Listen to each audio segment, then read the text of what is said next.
మాతృ సంహిత. రచన శ్రీ రామకృష్ణ అన్నయ్య గారు. వ్యాసం 34. అమ్మ నేర్పిన పాఠం. ఈ నెల 9వ తేదీన ఉదయం అమ్మకు పూజ జరుగుతున్నది. ఒక గదిలో సోఫాలో అమ్మ సుఖాసీన అయి ఉన్నది. గదిలో నూతన ఆగంతుకులు అనేకులు ఉపవిష్టులై ఉన్నారు. గది బయట ఆశ్రమవాసులందరూ నిత్యము స్వీకరించే తీర్థప్రసాదాల కొరకు నిరీక్షిస్తూ ఉన్నారు. వాతావరణం అతి ప్రశాంతంగానూ అమ్మ సుప్రసన్నంగానూ ఉన్నది. ఆ నైశ్చల్యాన్ని నిశ్శబ్దాన్ని భంగపరుస్తూ విజయవాడ నుంచి వచ్చిన వర్తక సోదరులొకరు వినమ్రులై అమ్మను అర్థించారు. తమను కొంతకాలంగా ఆవరించిన కష్టనష్టాల నుండి విముక్తి కలిగించమని, ఆయన తమ విపత్కర పరిస్థితులను దుర్భర బాధలను విన్నవించుకుంటూ అమ్మ దయావీక్షణ అనర్ఘమైన ఆశీర్వచనము ఆకాంక్షిస్తూ ఉంటే అక్కడనే ఉన్న మా గుండెలు కదిలాయి, మా కన్నులు స్రవించాయి. కానీ అమ్మ గంభీర కంఠంతో నిశ్చలంగా అన్నది, ఎక్కడ ఉన్నా ఏం చేసినా ఎవరి దయావీక్షణ ఉన్నా కష్టాలు మాత్రం తప్పవు. ఎందుకంటే జీవితంలో అవి ఒక భాగం. కనుకని ప్రాణమున్నంత వరకు కష్టాలు తప్పవు. కాకపోతే కాలగతిలో కష్టం రూపం మారవచ్చును, కానీ కష్టం తప్పదు. ఒక కష్టం తొలగితే దాని స్థానే మరొక కష్టం చుట్టుకుంటుంది. ఒక సమస్య పరిష్కారం అయితే మరో సమస్య తలెత్తుతుంది. ఒక ప్రశ్నకు సమాధానం దొరికితే మరో ప్రశ్న ఎదురవుతుంది. ఇక ఈ జపాలు, ఈ ధ్యానాలు, ఈ నామస్మరణలు వలన కష్టాలు అనుభవిస్తున్నా బాధ అనిపించదు. కష్టాలు భరించే శక్తి వస్తుంది, అంతే. ఇంకా కొంత సంభాషణ జరిగిన తర్వాత అమ్మ అన్నది, ఇక్కడ ఇంతమంది ఉంటున్నారు. ఎవరినైనా విచారించు, కష్టాలు సమస్యలు లేనివారున్నారేమో. కాకపోతే ఎవరికి తగినవి వారికి ఉంటాయి. ఏ ఒకరి కష్టాలు ఇంకొకరి కష్టాలతో సమానంగాను సమాంతరంగాను ఉండవు. ఎవరి జీవితం ఎవరికి ఎట్లా ప్రత్యేకమో ఎవరి కష్టం వారికి అట్లాగే ప్రత్యేకం. అసలు ఇది కష్టమని, ఇది బాధ అని ఎవరు నిర్ణయించగలరు? ఏమని నిర్వచించగలరు? ఎవరికి ఏది ఇష్టం కాకపోతే అది వారికి కష్టం. ఎవరు ఏది భరించలేకపోతే వారికది బాధ. నిజమే, ఆ ఆవరణంలో అందరికీ బాధలుండవచ్చును, కానీ ఎవరూ ఆ బాధను భరించలేక కృంగిపోతున్నట్లు కనిపించరు. బాధ్యతే బాధ అన్నది అమ్మ. మరి ప్రపంచంలో ఎవరూ ఎందుకు బాధ్యులు కాకపోవడం యథార్థమైనా ఆ పరమసత్యాన్ని ఆ ఆవరణలోని వారందరూ అక్షరాలా జీర్ణించుకున్నవారే. ఎటువంటి క్లిష్ట కార్యాన్నైనా అమ్మే చేయిస్తుంది అనో అమ్మే చేస్తుంది అనో చేసుకుపోవటమే తెలుసును, కానీ ముందు వెనకల ఆలోచనే లేదు. లాభనష్టాలను కానీ కష్టసుఖాలను కానీ రెంటినీ వారి ప్రసాదంగానే స్వీకరించగలరు.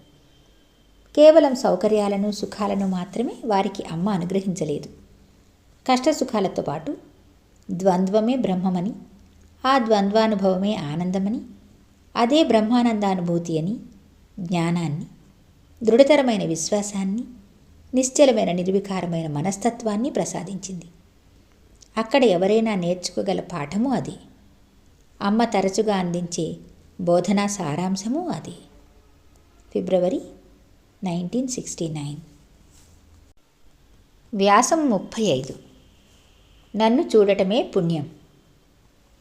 అనుక్షణము యాత్రికుల ప్రవాహం జిల్లెలముడికి ఏదో దిశ నుండి ప్రవహిస్తూనే ఉన్నది. ఒక మతం వారు, ఒక జాతి వారు, ఒక వర్ణం వారు, ఒక వర్గం వారు కాదు, సర్వులు సకల భేదాతీతంగా కొందరు ఆర్తులై లౌకిక కామ్యార్థులై, కొందరు మోక్షగాములై, కొందరు జిజ్ఞాసులై, కొందరు ఆ అనిర్వచనీయ అమలానురాగామృత పానాసక్తులై. అమ్మ దర్శనమే చాలు సకల పాపచయ సమూల నిర్మూలనకు. అందుకే అమ్మన్నది ఒక సందర్భంలో, నన్ను చూడడమే పుణ్యం అని. అవును, శిరీష కుసుమాల కంటెను అతి మృదువైన ఆ పాద పంకేరుహాలపై ఒక్క క్షణం మన దృష్టి నిలిచిన చాలు. మన నాడీ మండలంలోని ఒక నవ చైతన్యం ప్రాదుర్భావం పొందినట్లుగా, మన రక్త ప్రసరణమే సముత్తేజమైనట్లు, మన మనసులు పునీతమై మధుభరితమైనట్లు, మన మనుగడే సార్థకమైనట్లు అనుభూతులమవుతాం. అమ్మ కన్నులు, వానిలోని జ్యోత్స్నలు, పాలభాగము, భ్రుకుటి, అక్కడ సదా వెలిగే జ్వాల, హస్తాలు, అంగుళులు, వానిలోని కోమలత్వము, ఎక్కడ చూచినా సౌష్ఠవము, సౌందర్యము, దైవలక్షణ సమున్మీలనము. ఇక అమ్మ దృష్టియే మనపై ఒక లిప్తకాలం ప్రసరించినా కావలసినదేమున్నది? మనం వెన్నెలలో తడిసినట్లు, మన ఎడదలలో తేనెలు కురిసినట్లు, మన జీవితాలే ధన్యమైనట్లు పులకించిపోతాం. ఆ చూపులు మనలోకి సూటిగా గుచ్చుకుంటాయి. అవి ఎంతో పదునుగా, బలంగా మన అంతరాంతరాల్లోకి వెళ్ళి మూలమూలలా శోధిస్తాయి. మన వ్యక్తిత్వం నీటిలో పడ్డ మట్టిగడ్డవలే కరిగిపోయి ఆ పాదాల చెంత సర్వార్పణమవుతుంది. అమ్మ స్పర్శ దివ్యానుభవప్రదము. అమ్మ పాదానికి మన నుదురు సోకిన చాలు, మనలోని సుప్తశక్తులేవో జాగరితమవుతాయి. ఆ పాదాల్ని మన చేయి తాకినంతనే కల్లోలిత సాగర మధ్యాన మునిగిపోయే ప్రయాణికునికి బలమైన ఆలంబనం దొరికినంత ఆనందం కలుగుతుంది. అప్పుడప్పుడు అమ్మ తన మృదుహస్తంతో మనలను స్పృశిస్తుంది. సన్నని, తెల్లని, మెత్తని తన వ్రేళ్లను మన జుట్టులోనికి జొనిపి సరిచేస్తుంది.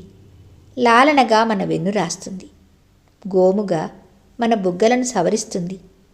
ఒక్కొక్కప్పుడు పాదాలు సంవాహనం చేస్తూ మనం కూచుంటే ఆ 2 పాదాలు మన ఒడిలో విశ్రమిస్తాయి. మరొకప్పుడు ఆ పావన చరణం మన నుదుట నుంచుతుంది. ఒకప్పుడు తన అమృత హస్తంతో అన్నమో ఫలమో మన నోటికి అందిస్తుంది. మరొకప్పుడు మన నొసటన కుంకుమ బొట్టు పెడుతుంది.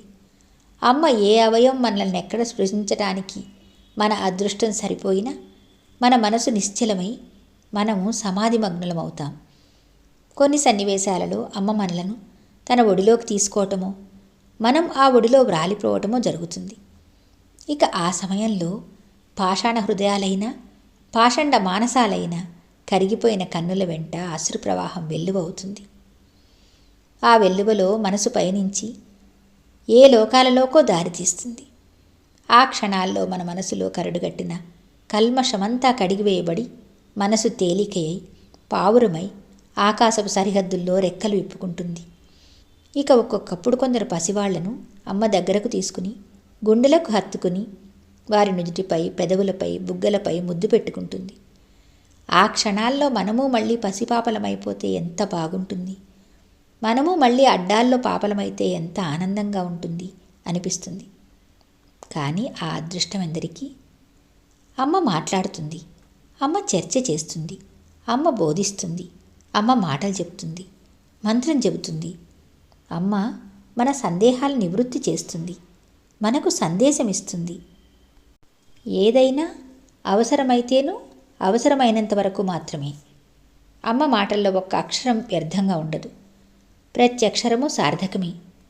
అమ్మ కంఠంలో అమృత కలశం ఉన్నది. అమ్మ వాక్కులో నిర్దుష్టత ఉన్నది, నిస్తుల మాధుర్యం ఉన్నది, పదును ఉన్నది, పలుకు ఉన్నది. ఆ మాటల్లో సర్వశాస్త్ర సారం ఉన్నది. వేదోపనిషత్తుల పయస్సులున్నాయి. అందుకే అమ్మ మాటల కోసం అట్లా చెవులు నిక్కపొడుచుకొని వేచి ఉంటాం. కనుకని అమ్మతో మాట్లాడటమే సరస్వతీ సమారాధనంగా సంభావిస్తున్నాం. అమ్మ చల్లని మాట విని మనం సకల ఆదివ్యాధులు విస్మరిస్తున్నాం. అమ్మ మాటను మనం అనుల్లంఘనీయమైన ఆజ్ఞగా శిరసావహిస్తున్నాం. అమ్మ రమణీయాధరం నుండి ఒక పదం జారితే అది రవ్వలై, రత్నాలై మన మనసుల వెలుగులు నింపుతున్నది. ఇక అమ్మ సేవ, అది అతి దుర్లభమైన మహద్భాగ్యం. అన్నీ అంతా అమ్మ అనుగ్రహం మీదనే ఆధారపడి ఉన్న ఈ సేవా కార్యక్రమం కేవలం అమ్మ దయావీక్షణ ఉంటే తప్ప మరి దేనివలన పొందలేమని అడుగడుగునా రుజువవుతూ ఉంటుంది. ప్రత్యక్షంగా అమ్మకు ఉపచారం చేయటంలో ఎంత ఆనందమున్నదో అది కొలతలకు అందేది, మాటల్లో ఇమిడేది కాదు. అది అనుభవైక వేద్యం మాత్రమే. ఆ సన్నిధి లోకోత్తర పరిమళాలు విరజిమ్ముతూ ఉంటుంది. ఆ చింతన మనలోని చింతనలు, వాసనలు, కామనలు అణిగిపోయి అంతవరకు కలవరపరిచే ప్రశ్నలు, సమస్యలు, బాధలు కరిగిపోయి మనసు నిర్మలము, నిర్వికల్పము అయి ఆనందంతో, శాంతితో అలరారుతుంది. ఆ సన్నిధానంలో లోకస్మృతి ఉండదు. పాపపుణ్యాలు, మంచి చెడ్డలు, హెచ్చుతగ్గులు, విభేదం ఉండదు. అక్కడ అందరూ సమానమే. అందరూ అన్నదమ్ములు, అక్క చెల్లెళ్ళే. ఆ వాతావరణం వాత్సల్య రస సంభరితమై ఉంటుంది. అక్కడ మనిషికి మనిషికి మధ్య అనురాగం అదృశ్యంగా పొంగులు వారుతూ ఉంటుంది. అక్కడ సౌమనస్యం వేయి రేకులుగా విప్పారి సౌరభాలు ప్రసరిస్తూ ఉంటుంది. అందుకని ఎందరో సోదరీ సోదరులు అమ్మ సన్నిధిలోని ఆ ఆనందామృతం కోసం జిల్లెళ్లమూడిలో స్థిరనివాసం ఏర్పరచుకున్నారు. అక్కడనే ఉన్న నిత్యము అమ్మ దర్శనం చేసుకుంటున్నా, అమ్మ చేతి మీదుగా తీర్థప్రసాదాలు స్వీకరిస్తున్నా వారికి తృప్తి లేదు.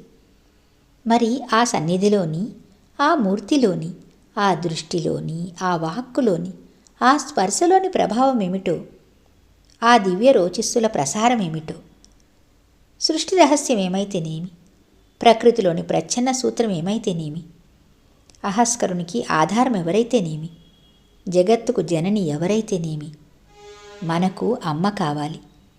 ఆ చల్లని మాట కావాలి. ఆ చల్లని చూపు కావాలి. అందుకు మన తల్లి చల్లగా ఉండాలి. 1000 ఏళ్ళు మన మధ్య మసలాలి.